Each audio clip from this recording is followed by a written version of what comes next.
Hello, boys and girls. There's something going on with my computer today, and we're going to see if the volume will pick up without you actually seeing my picture. I'm going to share my screen of Chapter 5, The Man on the Island, and hopefully you will be able to see everything. You just will not be able to see me. So I'm going to share my screen, and I am going to go through and read the Chapter 5, The Man on the Island. So I hope that you're going to be able to hear me. At first, Treasure Island seemed a fascinating place. There were marshes full of willow and odd, outlandish, swampy plants and trees. Here and there I saw snakes, and one raised his head from a rock and hissed at me with the noise not like any of a spinning top. I explored for a while until I wandered into a thicket of live oak trees, which grew along the sand. Suddenly, a wild duck flew up into the air, followed by another, and soon, over the whole surface of the marsh, a great cloud of birds hung screaming and circling in the sky above us. I guessed that some of my shipmates must be drawing near. I listened and heard voices, faint but growing louder. I got down on all fours and crawled until I could see down into the green dell beside the marsh, closely set about with trees. There, Long John Silver and the seaman named Tom stood face to face in conversation. It was clear that Silver was testing Tom, trying to find out if he would join the mutiny. "I'll not be led away," said Tom. "I'd soon lose my hand if I forgot my duty."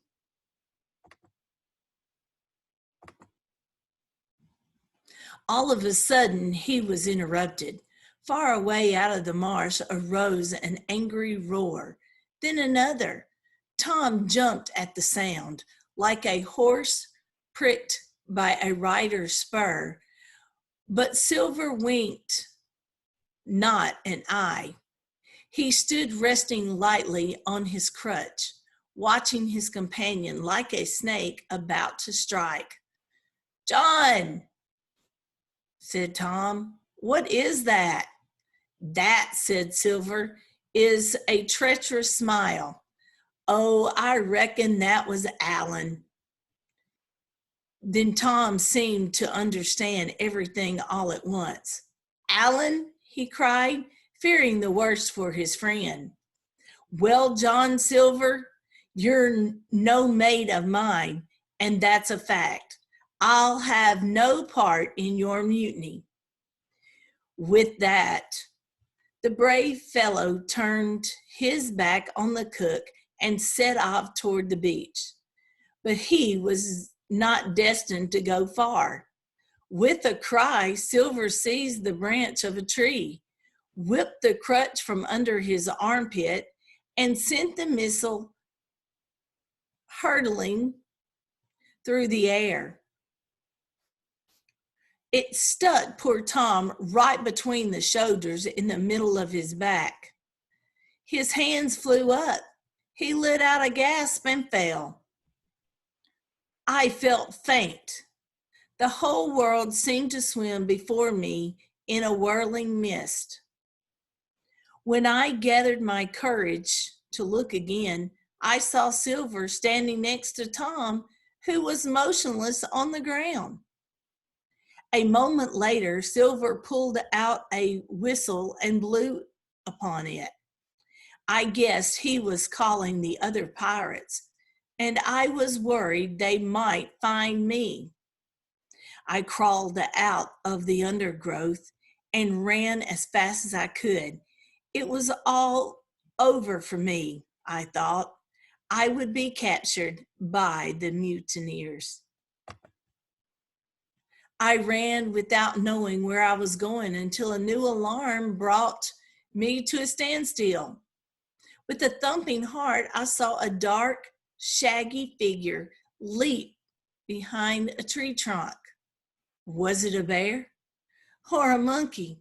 I could not tell, but I was afraid because I was now cut off on both sides. Behind me were the ferocious pirates, and in front of me, a lurking creature. The figure flitted from trunk to trunk like a deer, but it ran on two legs like a man. I was tempted to cry for help when another sighting reassured me that the creature was indeed a man. I took some comfort in this discovery and in the fact I had just remembered I carried a pistol in my pocket. I put one hand on my pistol and took a few steps forward. At that precise moment, the man leaped out in the open, threw himself on his knees, and held out his hands as if begging for mercy. I could see that he was an Englishman like myself, but his clothes were old and tattered, and his skin had been burned by the sun. In fact, his bright eyes looked quite startling on a face so burned. "Who are you?" I demanded. "I'm being gunned. I am," he replied. His voice sounded like a rusty lock. "I haven't spoken with a man for 3 years. I am surprised I still know how to speak." 3 years? I cried. "Were you shipwrecked here?" "Nah, friend," said he. "I was marooned." I had heard the word, and I knew it stood for a horrible kind of punishment common enough among buccaneers. It was my understanding that when a person is marooned, he is abandoned on a desolate island with not much to rely on other than his wits. "Marooned 3 years ago?" continued the man. "I lived on goats, berries, oysters, but my heart longs for English food. At night, I dream of cheese." At this time, he had been looking at me and smiling. He seemed to take like a childish pleasure in the presence of a fellow creature. "What is your name?" he asked. "Jim Hawkins," I told him. "Well, now, Jim," he said, "if I ever get back to England, I'm changing my ways and the company I keep. I'm a changed man." "And Jim," he continued, looking around and lowering his voice to little more than a whisper, "I'm rich. You'll thank your lucky stars, you will, that you was the first that found me." Then a shadow passed over his face, and he took hold of my hand and raised one finger, threatening before my eyes. "Now, Jim," he said, "tell me the truth. Is that Flint's ship you came on?" "No," I replied, "it's not Flint's ship. Flint is dead, but we have some of his men with us." "Not a man with one leg?" he gasped. "John Silver?" I asked. "Yes, that were his name," he said anxiously. After talking with Ben Gunn for a few minutes, I no longer feared him. In fact, I told him the story of our voyage, and he heard it with the keenest of interest. "Well," he said, "you and your friends are in a pinch, ain't you?" "Well, never mind. Just put your trust in Ben Gunn. But tell me one thing. Is this squire of yours an honest man? Yes, I said. Suppose I give him a share of my money. Do you think he would let me sail home with you? He asked. I'm sure he would, I replied. He seemed greatly relieved to hear this. Well, then, he went on, I'll tell you my story. I was on Flint's ship when he buried his treasure. He went ashore on this very island with 6 strong men. They were ashore nearly a week and left the rest of us on a ship. Eventually, Flint came back all by himself. There he was, and his 6 men all dead. How he done it, not a man aboard could make out. Billy Bones was the mate back then, and Silver was also part of the crew. Then 3 years back, I was on a ship, and we sighted this island. Boys, said I, this is where Flint buried his treasure. Let's go ashore and find it. 12 days were spent looking for it. Then the others gave up and went back aboard. As for you, Benjamin Gunn, says they, here's a musket and a spade and a pickaxe. You can stay here and find Flint's money for yourself. Well, Jim, that's my story. Now be a good lad and run and speak with the squire. Tell him I know this island like it's my own. How am I to get back to the ship? I asked. You can use my boat, he said.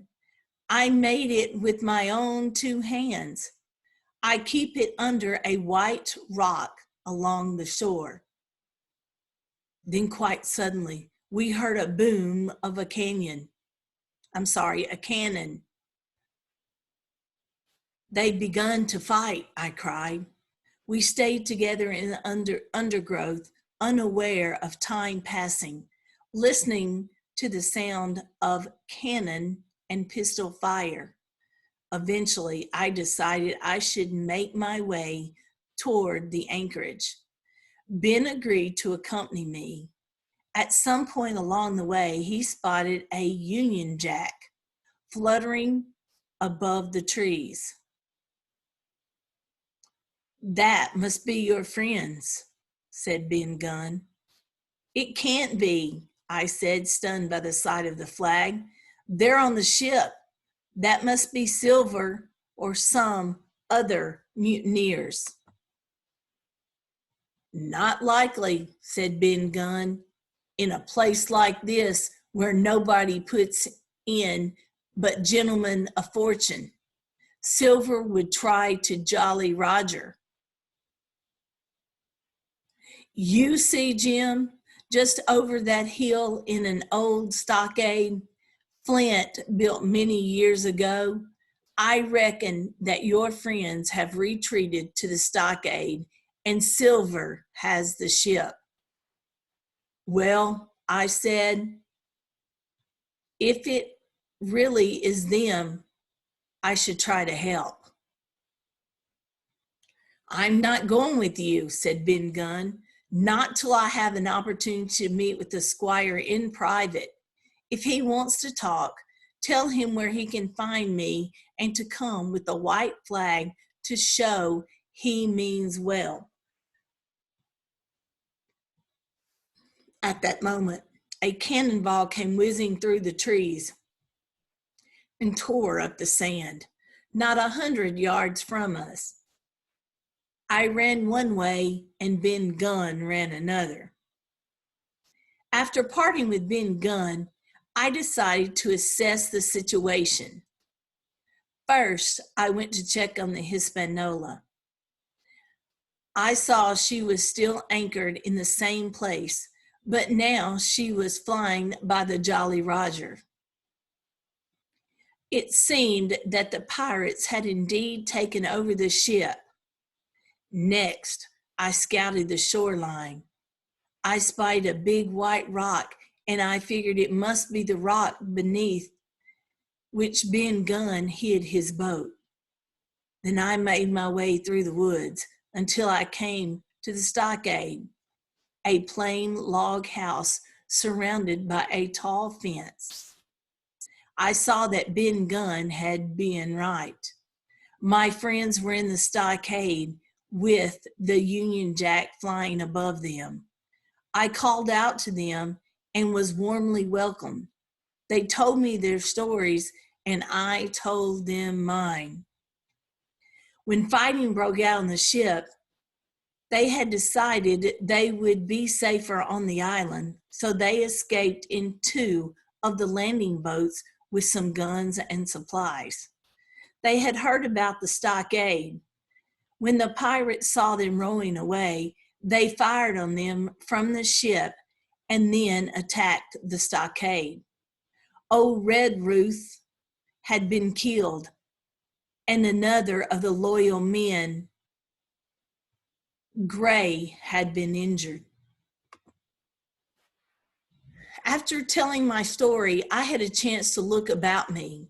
The stockade was made of trunks of pine. Near the door of the stockade was a little spring that welled up and provided fresh water. There was a small chimney in the roof through which only a little smoke found its way out. The rest stayed in the house and kept us coughing. If I had been allowed to sit idle, we should have all fallen into the blues. But Captain Smollett divided us into watches. The doctor questioned me about Ben Gunn. Do you think he's sane, Jim? I'm not quite sure. He seems a little strange. Well, said the doctor, you can't expect a man who has spent 3 years on a deserted island to be as clear-minded as you or me. We had very little in the way of supplies, and the captain was worried. He thought our best hope was to get the better of the buccaneers. They had lost 4 men, and 2 others were wounded.